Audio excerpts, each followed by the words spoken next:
What's up, degenerates? AAA back again. You'll have to excuse if this vid is not up to my usual crappy standards.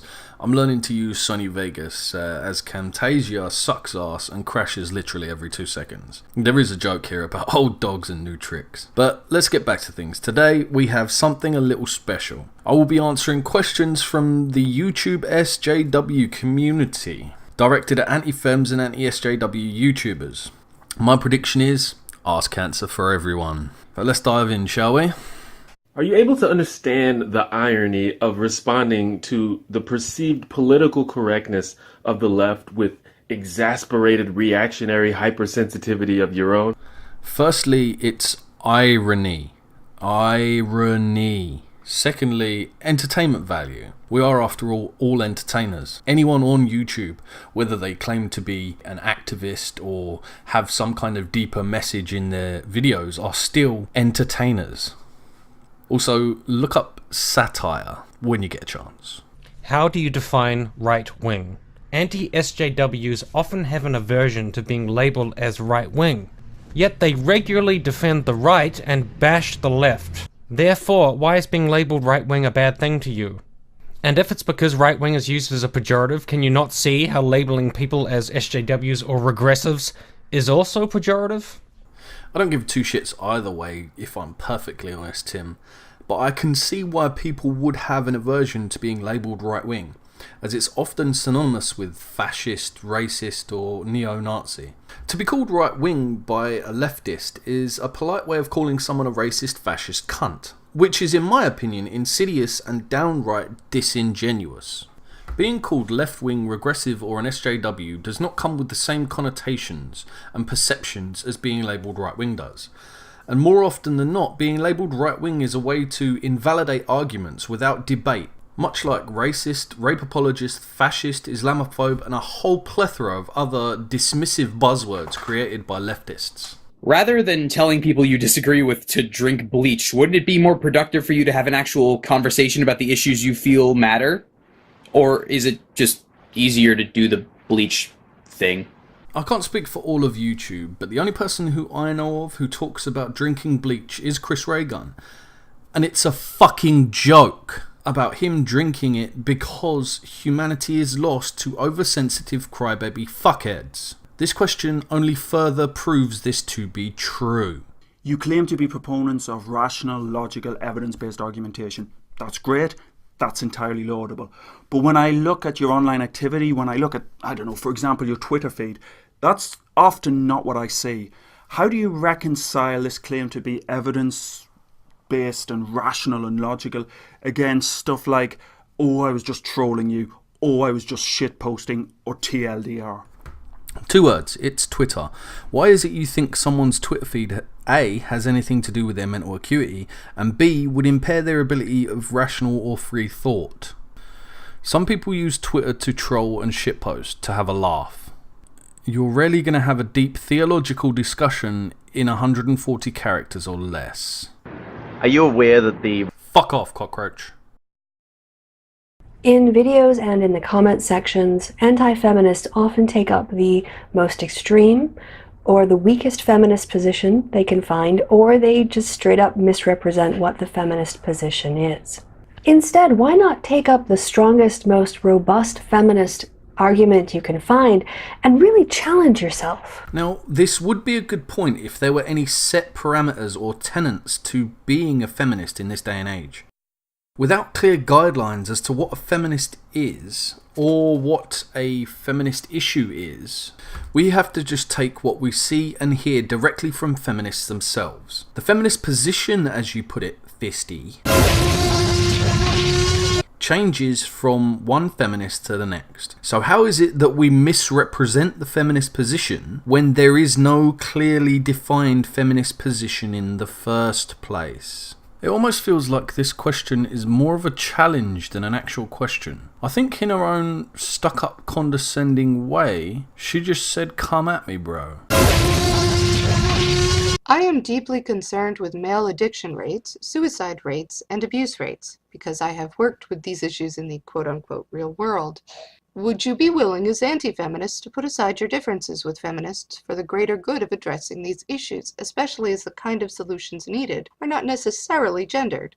And if so, I would actually like you to let me know, because I'm not fucking around or presenting any gotchas here. I actually really think that we could get something done if we work together. So, yeah. You're one of the first feminists I have heard even acknowledge men's issues exist, let alone try to help. So, hats off for that, I suppose. Most are brainwashed into thinking men are incapable of hardship because patriarchy. I would be more than happy to help fundraise or raise awareness on issues. I have in the past played for a football team to raise funds for a local charity to help homeless people. So I'm not adverse to the idea of helping others if the issues and the people I'm helping actually need it. I would be more than happy to raise funds or awareness for men's and women's issues such as domestic violence, unfair divorce laws, male and female genital mutilation, LGBT issues, sentencing bias, male addiction and suicide. These are all causes I can get behind, as they are real issues that need to be addressed. Things I can't in good conscience get behind are college rape culture, pink tax, the wage gap, catcalling, manspreading, or any other bullshit myth or lie perpetuated fallacy, because these are not real issues.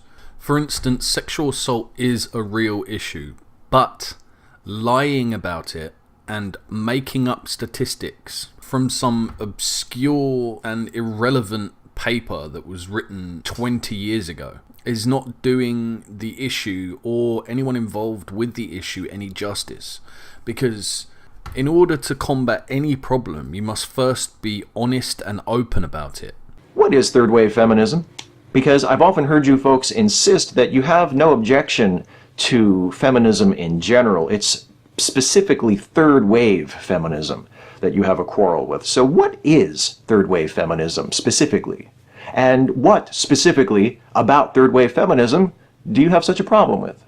Oh great, Steve took 5 minutes away from playing with his stuffed animals to come and ask us a stupid fucking question that he already knows the answer to. Yay! Now, my dislike of third wave feminism encompasses mansplaining, manspreading, college rape culture, the wage gap, street harassment, transgenders, race baiters, the pink tax, and man hate in general, really. All based around half-truths or outright lies, and sold as gospel by feminism and the mainstream media. Why is it that this feminist represents all feminists, but this men's rights activist doesn't represent all men's rights activists? Whoa, wait, sexism all of a sudden? Ladies and men are different? So we're supposed to punch men and not hit ladies and open doors for men but not ladies? Fuck you, get out of my face, you tiny piece of shit. Trigglypuff is only a representation of Trigglypuff. It just so happens that she is every negative stereotype of a feminist all rolled into one. Overinflated victim complex, overinflated superiority complex, overinflated entitlement complex, overinflated waistline, and zero self-awareness. And as for the other dude, what can I say really? Idiots exist. Feminism doesn't have the fucking monopoly on idiots. They are fucking everywhere. Why am I continually asked to answer for the views of feminists if I agree with feminism's overall aims, but don't agree much with those particular feminists? Does that mean that I can ask you to answer for anybody who labels themselves similarly to you, even if you don't agree much? No, because essentially you can only really answer for yourself and your own actions. But our situation is slightly different because I don't ascribe to an ideology. Being labelled as an anti-feminist just basically means that I do not agree with feminist values or feminist agendas. Being labelled a feminist means that you are part of a larger ideology. As a man, Tim, could you say that you support feminists who claim feminism is only for women? Or claim that all men should be killed? Give me one example of an anti-fem or anti-SJW that has said something as deplorable as kill all women, and I will condemn that behaviour just on the grounds of my own personal morals. I would never defend that behaviour just because we share a label. So why should you?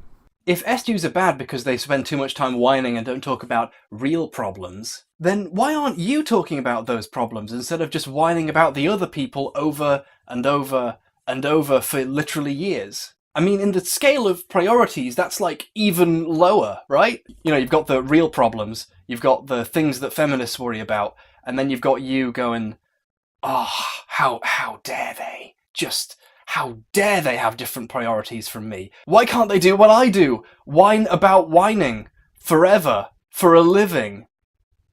That's healthy. I ain't got a good brain. All this coming from the one who's whining about people whining about people whining. Firstly, no one ever said sexual assault or racism was unimportant, as you suggest in this little write-up on the screen. Secondly, what most of us have a problem with is not the issues, but the way the issues are approached. For example, rape is a deplorable act, and in my opinion should come with much harsher sentences. But the fact is, spreading lies and misinformation doesn't help any issue. Thirdly, it's also non-issues we have a problem with, like manspreading, pink tax, wage gap, rape culture, all blown way out of proportion by third-wave feminists. If SJWs are bad... Wait, did this motherfucker just say S-Jews?